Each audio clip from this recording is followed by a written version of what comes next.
ಸೇವೆಗೆ ತಾವು ಅರ್ಪಣೆ ಮಾಡಿಕೊಳ್ತಾರೆ ಅಂತೇಳಿ ನಾನು ಭಾವಿಸ್ಕೊಳ್ತೇನೆ. ಒಳ್ಳೆಯದಾಗಲಿ. Wish you all the best. Okay.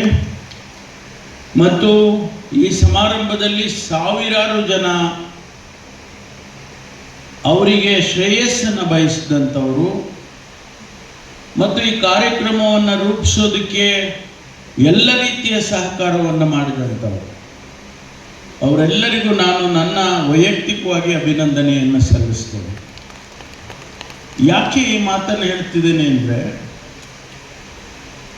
ಬಿರುದು ಭಾವಳಿಗಳನ್ನು ಕೊಡ್ತಾರೆ, ಪ್ರಶಂಸೆಯ ಮಾತುಗಳನ್ನು ಆಡ್ತಾರೆ, ಒಳ್ಳೆಯದಾಗಲಿ ಅಂತ ಹೇಳಿ ಹರಿಸ್ತಾರೆ. ಅದು ಯಾಕೆ ಈ ಮಾತನ್ನು ಹೇಳ್ತಾರೆ ಅಂದರೆ, ಭವಿಷ್ಯ ಚೆನ್ನಾಗಾಗಲಿ, ಇಲ್ಲಿವರೆಗೂ ಚೆನ್ನಾಗಿ ಆಗಿದೆಯಪ್ಪ, ನಿನ್ನಿಂದ ಅಪೇಕ್ಷೆ ಬಹಳ ಇದೆ, ಜೀವನದಲ್ಲಿ ನಿನ್ನಿಂದ ಅಪೇಕ್ಷೆ ಜನಸಮುದಾಯಕ್ಕೆ ಅಥವಾ ನಿನ್ನನ್ನು ನಂಬಿದವರಿಗೆ ಬಹಳಷ್ಟು ಇದೆ,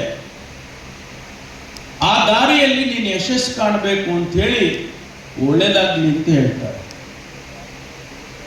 ನಾನು ಕೂಡ ಶ್ರೀ ಕಂಠಿಯವರಿಗೆ ಅವರ ಕುಟುಂಬದವರಿಗೆ ಯಶಸ್ಸಾಗಲಿ ಅಂತೇಳಿ ಈ ಸಂದರ್ಭದಲ್ಲಿ ಹಾರೈಸ್ತೇನೆ.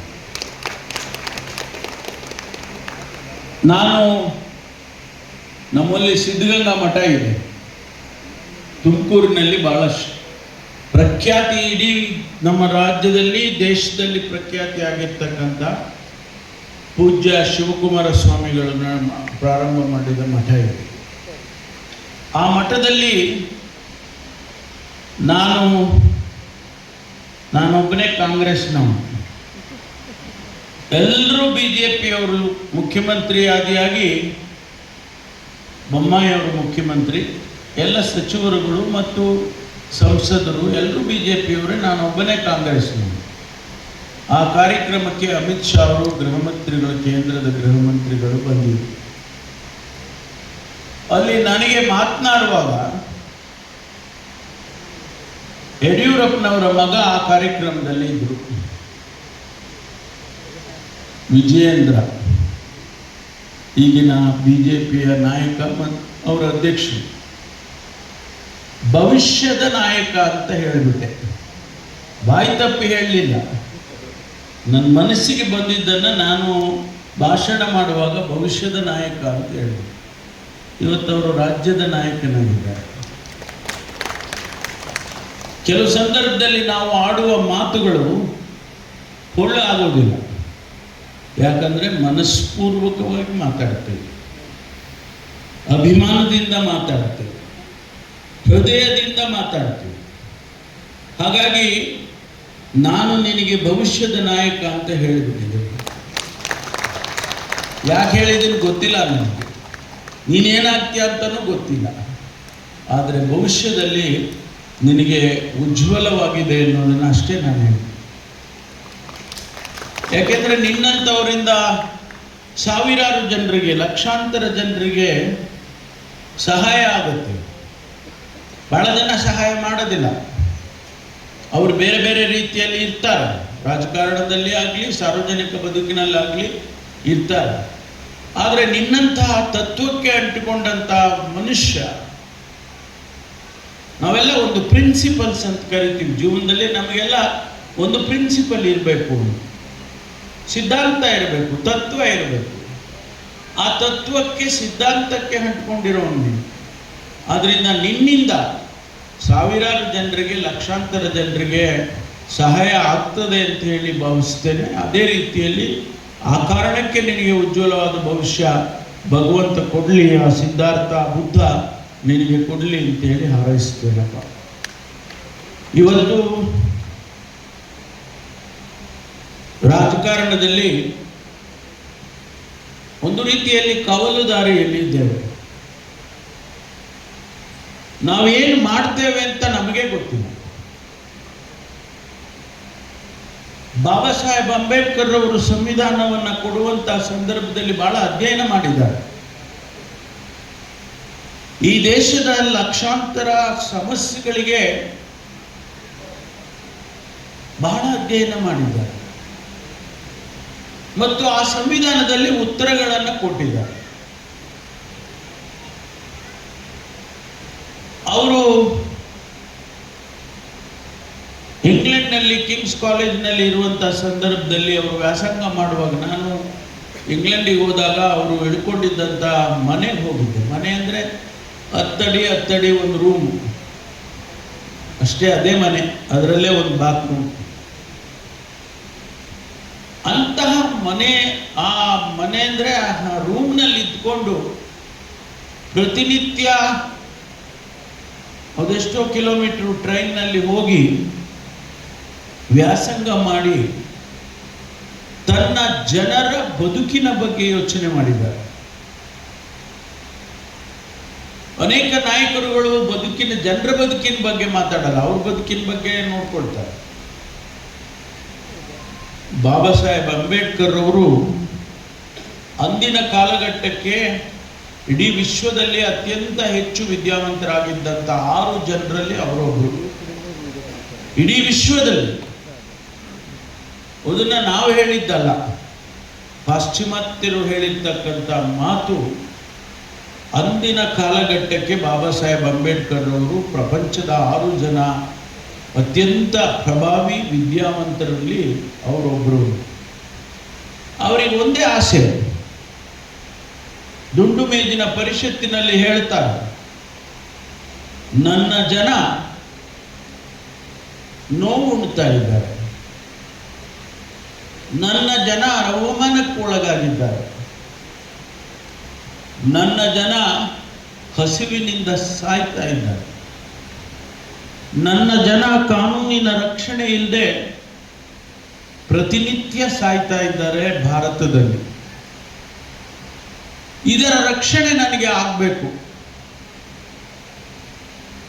ಆ ಕಂಡೀಷನ್ ಹಾಕಿ ಸ್ವತಂತ್ರ ಕೊಡೋದಾದ್ರೆ ನೀವು ಆ ಕಂಡೀಷನ್ ಹಾಕಿ ಸ್ವತಂತ್ರ ಕೊಡಿ, ಇಲ್ಲದೆ ಇದ್ರೆ ಸ್ವತಂತ್ರ ಕೊಡಬೇಡಿ ಅನ್ನುವಂಥ ಮಾತನ್ನ ಹೇಳುವಂಥ ಧೈರ್ಯ ಬಾಬಾ ಸಾಹೇಬ್ ಅಂಬೇಡ್ಕರ್ ಅವರು ಮಾಡ್ತಾರೆ. ಇವತ್ತಿನ ಪರಿಸ್ಥಿತಿಯಲ್ಲಿ ಸ್ವತಂತ್ರ ಬಂದು 78 ವರ್ಷಗಳನ್ನು ಕಳೆದೋಗಿದ್ದೇವೆ ನಾವು ರಿಪಬ್ಲಿಕ್ ಆಗಿ. ನಮ್ಮ ಸಮಸ್ಯೆ ಬಗೆಹರಿದಿದ್ಯಾ? ಯಾರೋ ನಾವು 4 ಜನ ಬಿಳಿ ಬಟ್ಟೆ ಹಾಕ್ಕೊಂಡು ಓಡಾಡ್ತೀವಿ. ಆ ಬಿಳಿ ಬಟ್ಟೆ ಹಾಕ್ಕೊಂಡು ಓಡಾಡೋ ನಮಗೂ ಜಾತಿಯ ವ್ಯವಸ್ಥೆಯಲ್ಲಿ ಅವಮಾನಗಳನ್ನು ಮಾಡ್ತಾರೆ. ಬದಲಾಗಿಲ್ಲ. ಮನುಸ್ಮೃತಿಯ ಪಾಠ ಈ ದೇಶದಲ್ಲಿ ಬದಲಾಗಿಲ್ಲ. ಬದಲಾಗೋದು ಯಾವಾಗ? ಇನ್ನು 75 ವರ್ಷ ಹೋದ್ರೂ ಕೂಡ ಅದು ಬದಲಾಗೋದಿಲ್ಲ. ಜಿಲೇಬಿ ತಿಂದವನಿಗೆ ಮೆಣಸಿನ ಪೌಡರ್ ಕೊಟ್ರೆ ಹೆಂಗಿರುತ್ತೆ? ಜಿಲೇಬಿ ತಿಂದು ಬಿಟ್ಟಿದ್ದಾನೆ, ಬಹಳಷ್ಟು ಜಿಲೇಬಿ ಸ್ವೀಟ್ ತಿಂದು ತಿಂದು ಅವನಿಗೆ ಮೆಣಸಿನಕಾಯಿ ಪುಡಿ ಕೊಟ್ರೆ ಖಾರ ತಾನೆ, ಅದು ಪ್ರಿಯವಾಗಿ ಕಾಣಿಸೋದಿಲ್ಲ. ಆದ್ರಿಂದ ಈ ಸಮುದಾಯ, ಈ ದೇಶದ ಹೆಚ್ಚಿನ ಜನ ಜಿಲೇಬಿ ತಿಂದಿದ್ದಾರೆ. ಅವರಿಗೆ ಖಾರ ಮೆಣಸಿನಕಾಯಿ ಪೌಡರ್ ಕೊಟ್ರೆ, ಸಮಾನತೆಯ ಮೆಣಸಿನಕಾಯಿ ಪೌಡರ್ ಕೊಟ್ರೆ ಪ್ರಿಯವಾಗಿ ಸಿಗೋದಕ್ಕೆ ಸಾಧ್ಯನೇ ಇಲ್ಲ. ಹಾಗಾಗಿ ಈ ಜಾತಿಯ ವ್ಯವಸ್ಥೆ ಈ ದೇಶದಲ್ಲಿ ಹೋಗೋದಿಲ್ಲ.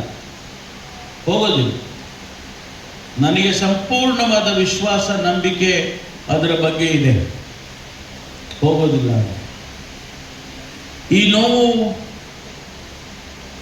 ಬಹುಶಃ ಇನ್ನೂ 10 ತಲೆಮಾರಿಗೆ ಅನುಭವಿಸಲೇಬೇಕಾದಂಥದ್ದು. ಗೃಹ ಸಚಿವನಾಗಿದ್ದೇನೆ ನಾನು. ಯಾರು ಹೇಳಿದ್ರು 3 ಬಾರಿ ಗೃಹ ಸಚಿವನಾದ್ರು. ಹೌದು. ನನಗೆ ಪ್ರದೇಶ ಕಾಂಗ್ರೆಸ್ ಸಮಿತಿಗೆ 6 ತಿಂಗಳಷ್ಟೇ ನನಗೆ ಅಧ್ಯಕ್ಷನನ್ನು ಮಾಡಬೇಕು ಅಂತ ಕೊಟ್ಟರು. ಸ್ಟಾಪ್ ಗ್ಯಾಪ್ ಅರೇಂಜ್ಮೆಂಟು ಅಂಥೇಳಿ 6 ತಿಂಗಳು ಅಂತ ಹೇಳಿದ್ರು. 8 ವರ್ಷ ಕಳೆದೆ. 2 ಬಾರಿ ಸರ್ಕಾರ ತಂದೆ. ಇವತ್ತು ಹೇಳ್ತಾರೆ ನಾನು ಸರ್ಕಾರ ತಂದೆ ಅಂತ ಹೇಳಿ ಕೆಲವರು ಮಾತಾಡ್ತಾರೆ. ನಾನು 2 ಬಾರಿ ಸರ್ಕಾರ ತಂದೆ. ಈ ರಾಜ್ಯದಲ್ಲಿ ಸಮಾನತೆಯನ್ನ ಮಾತನಾಡಿದಂತ ಜನ ಬಹಳ ಜನ ಹುಟ್ಟಿ ಹೋಗಿದ್ದಾರೆ. 850 ವರ್ಷದ ಹಿಂದೆ ಬಸವಣ್ಣ ಒಬ್ಬ ಬ್ರಾಹ್ಮಣ, ಹುಟ್ಟು ಬ್ರಾಹ್ಮಣನಾಗಿ ಹುಟ್ಟಿದಂತ ಒಬ್ಬ ವ್ಯಕ್ತಿ ಸಮಾನತೆಯ ಬಗ್ಗೆ ಮಾತನಾಡ್ತಾನೆ, ಸಮಾನತೆಯ ಬಗ್ಗೆ ಹೋರಾಟ ಮಾಡ್ತಾನೆ, ಜಾತಿಯ ವ್ಯವಸ್ಥೆಯನ್ನ ಧಿಕ್ಕರಿಸ್ತಾನೆ. ಅವನನ್ನ ಕೊಲ್ತಾರೆ. ಬಿಜ್ಜಳನ ಜನ ಅವನನ್ನ ಕೊಲ್ತಾರೆ. ಯಾಕಪ್ಪ ಕೊಲ್ತಾರೆ ಅಂದ್ರೆ, ನೀನು ಜಾತಿಯ ವ್ಯವಸ್ಥೆಯ ಬಗ್ಗೆ, ಸಮಾನತೆಯ ಬಗ್ಗೆ ಮಾತನಾಡ್ತೀಯಪ್ಪ, ಅದಕ್ಕೆ ನಿನಗೆ ಸ್ಥಾನ ಇಲ್ಲ ಇಲ್ಲಿ.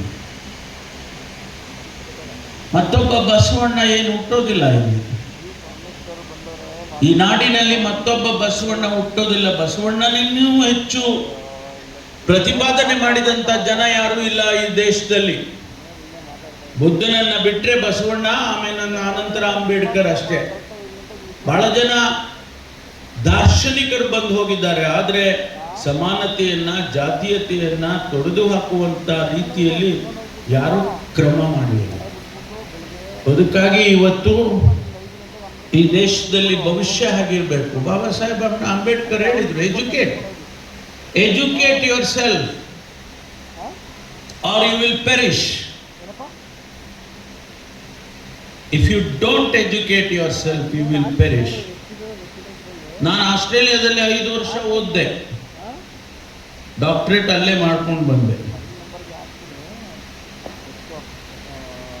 ನಾನು ಮುಗಿಸಿ ಬರುವಾಗ ನನಗೆ ನನ್ನ ಪ್ರೊಫೆಸರ್ ಊಟ ಕೊಟ್ಟರು ಅವ್ರ ಮನೆಯಲ್ಲಿ. ಅವ್ರ ಜೊತೆನಲ್ಲಿ, ನಮ್ಮ ಜೊತೆನಲ್ಲಿ ಇನ್ನೂ 4 ಜನ ಭಾರತೀಯರಿದ್ರು. ಅವ್ರು ಯಾವ್ಯಾವ ಜಾತಿಗೆ ಸೇರಿದ್ರು ಗೊತ್ತಿಲ್ಲ, ನಾನು ಯಾವತ್ತೂ ಯಾರನ್ನೂ ಜಾತಿಗೆ ಕೇಳೋದಿಲ್ಲ. ಅವರೆಲ್ಲ ಊಟ ಮಾಡುವಾಗ, Paramesh, how do this untouchables look in India? ನನ್ನೇ ಕೇಳ್ಬೇಕು ಅವ್ರು ಹೋಗಿ. ನಾನು ಹೇಳಿದೆ, prof, you are looking at one, you are looking at an untouchable. I am an untouchable. Do you find any difference between me and this man who is belong to some other community? Or no, I don't find any difference. And that is exactly what is in India. Unfortunately, we are being treated that way. ಅಂದ್ರೆ ಪ್ರಪಂಚದವರ ದೃಷ್ಟಿಯಲ್ಲಿ ಒಬ್ಬ ಅಸ್ಪೃಶ್ಯ ಹೇಗಿರ್ತಾನೆ ಅನ್ನೋದನ್ನ ಕಟ್ಟಿಬಿಟ್ಟಿದ್ದಾರೆ. ಹೀಗೆ ಅದು ಹೋಗ್ಬೇಕು. ಕಾನೂನಿನಲ್ಲಿ ಹೋಗ್ಬೇಕು ಅಂದ್ರೆ ಕಾನೂನಿಂದ ಆಗ್ತಾನೆ ಇಲ್ಲ, ಸಂವಿಧಾನದಿಂದ ಆಗ್ತಾನೆ ಇಲ್ಲ, ಬದಲಾವಣೆ ವೇಗವಾಗಿ ಆಗ್ತಾನೆ ಇಲ್ಲ. ಅದಕ್ಕೆ ನನ್ನ ಕನ್ಕ್ಲೂಷನ್ ಏನು ಅಂತ ಹೇಳಿದ್ರೆ, ಜಾತೀಯತೆ ಹೋಗಲ್ಲ. ಆದ್ರಿಂದ ನಾವೇನ್ ಮಾಡಬೇಕು? ಮತ್ತೆ ನಾವು ನಮ್ಮ ಪ್ರಾಮಾಣಿಕತೆಯನ್ನ ನಾವು ಅತ್ಯಂತ ಪ್ರಾಮಾಣಿಕವಾಗಿ ಶಿಕ್ಷಣಕ್ಕೆ ಮೊರೆ ಹೋಗಬೇಕು. ಬಾಬಾ ಸಾಹೇಬ್ರು ಅದಕ್ಕೆ ಹೇಳಿದೆ, ಎಜುಕೇಟ್. ಇಲ್ಲ ಹಾಳಾಗಿ ಹೋಗ್ತೀರಾ, ನಿಮ್ಗೇನಿದೆ? ದುಡ್ಡಿಲ್ಲ ರೀ ನಿಮ್ಮ ಹತ್ರ ಬಿಸ್ನೆಸ್ ಮಾಡೋಕ್ಕೆ ಇದೆಯಾ? ಬಿಸ್ನೆಸ್ ಮಾಡೋಕ್ಕೆ ದುಡ್ಡಿದೆಯಾ ನಿಮ್ಮ ಹತ್ರ? ವ್ಯವಸಾಯ ಮಾಡೋದಕ್ಕೆ ಜಮೀನಿದೆಯಾ ನಿಮ್ಮ ಹತ್ರ? ಏನೂ ಇಲ್ಲ. You are not land holders and you don't have money. ನಿಮ್ಮ ಹತ್ರ ವೆಲ್ತ್ ಇಲ್ಲ. ಬಿಸ್ನೆಸ್ ಮಾಡೋಣಪ್ಪ, ನಾನೇನೋ ಒಂದು ವ್ಯಾಪಾರ ಮಾಡಿಬಿಟ್ಟು ಚೆನ್ನಾಗಿ ದುಡ್ಡು ಗಳಿಸ್ಬಿಟ್ರೆ ದುಡ್ಡಿನಿಂದ ಎಲ್ಲ ನಾವು ಮಾಡ್ಕೋಬೋದು ಅಂತ ಇಲ್ಲ ನಮ್ಮ ಹತ್ರ.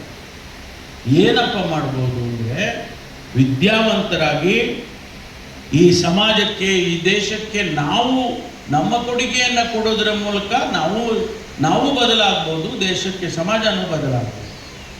ಆದ್ದರಿಂದ ಆ ಕೆಲಸ ಆಗಬೇಕು ಅಂತ ಹೇಳಿ ನಾನು ಭಾವಿಸ್ತೇನೆ. ನಾವೆಲ್ಲ ಅದರಲ್ಲಿ ವಿಶ್ವಾಸವನ್ನು, ನಂಬಿಕೆಯನ್ನು ಇಟ್ಕೊಂಡು ಬಂದಂಥವ್ರು. ಶಿಕ್ಷಣ ಬದಲಾವಣೆಯನ್ನು ತರುತ್ತೆ ಎನ್ನುವ ನಂಬಿಕೆಯನ್ನು ಇಟ್ಕೊಂಡು ಬಂದವರು ನಾವು, ಬಾಬಾ ಸಾಹೇಬ್ರ ಅನುಯಾಯಿಗಳಲ್ಲಿ. ಹಾಗಾಗಿ ಇವತ್ತು ಆ ಬದಲಾವಣೆ ಆಗಬೇಕಾಗ್ತದೆ ಎನ್ನುವಂಥದ್ದು ರಾಜಕೀಯದಲ್ಲೂ ಆಗಬೇಕು, ಸಾಮಾಜಿಕವಾಗೂ ಆಗಬೇಕು. ಅಷ್ಟು ಸುಲಭವಾಗಿ ರಾಜಕೀಯ ಇದೆ ಅಂತ ನೀವ್ಯಾರು ಭಾವಿಸಬೇಡಿ. ನಾನು 35 ವರ್ಷ ಆಯಿತು ರಾಜಕೀಯಕ್ಕೆ ಬಂದು. ದಿವಂಗತ ರಾಜೀವ್ ಗಾಂಧಿಯವರು ನನಗೆ ರಾಜಕೀಯಕ್ಕೆ ಕರೆದ್ರು, ನಾನು ರಾಜಕೀಯಕ್ಕೆ ಸೇರಿಕೊಂಡೆ. 35 ವರ್ಷ ರಾಜಕೀಯದಲ್ಲಿದ್ದು ಸ್ಥಾನ ಕೊಟ್ಟಿದ್ದಾರೆ. ನನಗೇನು ಸ್ಥಾನ ನಮ್ಮ ಪಕ್ಷದಲ್ಲಿ ಕೊಟ್ಟಿಲ್ಲ ಅಂತಲ್ಲ, ಮುಖ್ಯಮಂತ್ರಿ ಸ್ಥಾನ ಒಂದು ಬಿಟ್ಟು ಎಲ್ಲ ಕೊಟ್ಟಿದ್ದಾರೆ.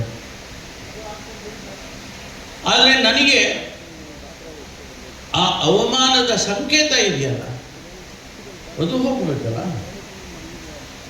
ನಿನ್ನ ಪೊಸಿಷನ್ಗಳು ಬರ್ತಾವೆ. ಡೆಪ್ಯೂಟಿ ಚೀಫ್ ಮಿನಿಸ್ಟರ್ ಆದೆ, ನಾನು 8 ವರ್ಷ ಪಕ್ಷದ ಅಧ್ಯಕ್ಷ ಆದ, ಡೆಲ್ಲಿಯಲ್ಲಿ ವರ್ಕಿಂಗ್ ಕಮಿಟಿಯ ಸದಸ್ಯನಾದೆ. ಅದಕ್ಕಿಂತ ಪಕ್ಷದಲ್ಲಿ ಕೊಡೋದಕ್ಕೇನು ಸಾಧ್ಯ ಇಲ್ಲ. ಆದರೆ ಪರಮೇಶ್ವರ ಎಲ್ಲ ಸರಿ ಕಣ, ದಲಿತರು ಏನು ಮಾಡಬೇಕ? ಇದಕ್ಕೆಲ್ಲಿಂದ ಉತ್ತರ ತರ್ತೀರಿ?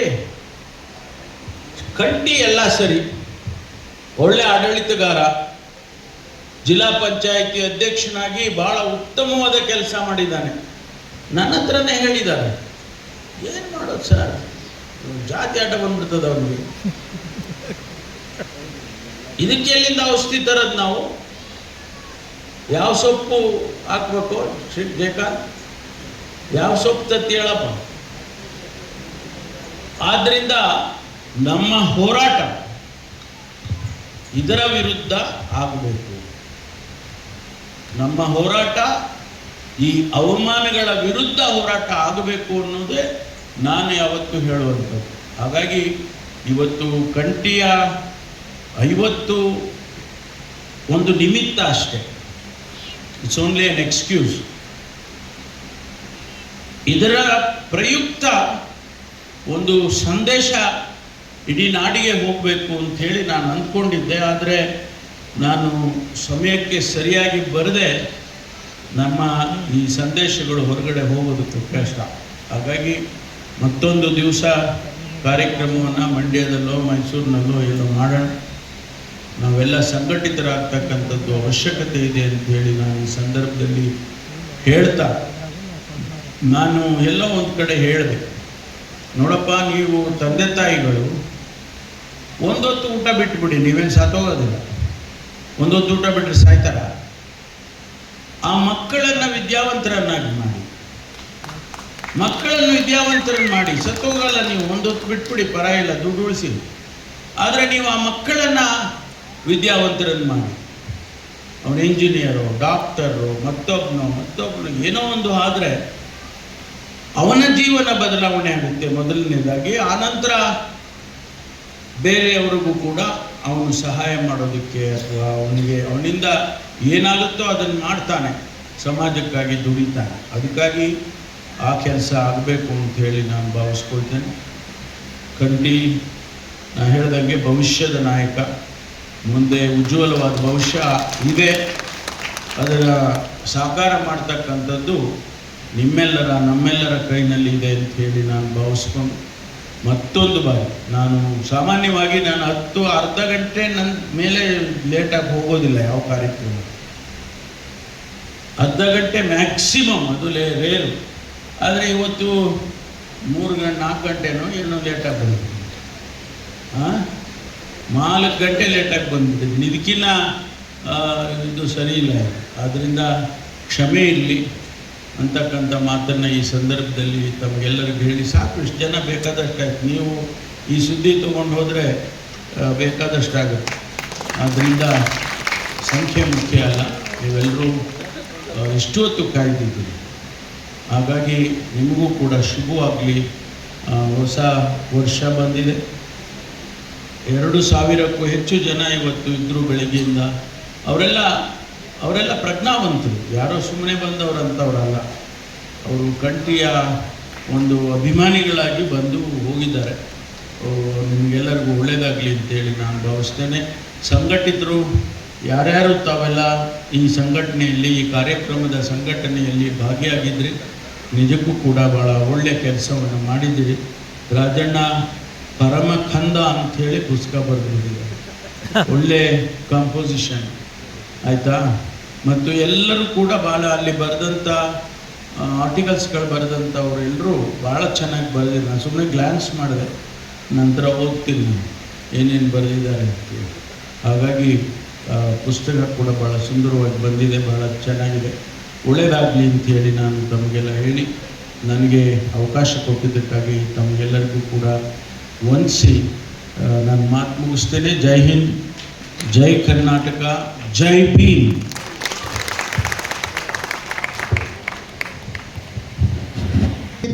ದಯವಿಟ್ಟು ವೇದಿಕೆಗೆ ಬನ್ನಿ. ಮಹೇಶ್ ದಯವಿಟ್ಟು ವೇದಿಕೆಗೆ ಬನ್ನಿ. ಅಭಿನಂದನಾ ಸಮಿತಿಯ ಸದಸ್ಯರು ಈಗ ಮಾನ್ಯ ಗೃಹ ಸಚಿವರ ಜೊತೆ ಫೋಟೋ ತೆಗೆಸಿಕೊಳ್ತಿದ್ದಾರೆ.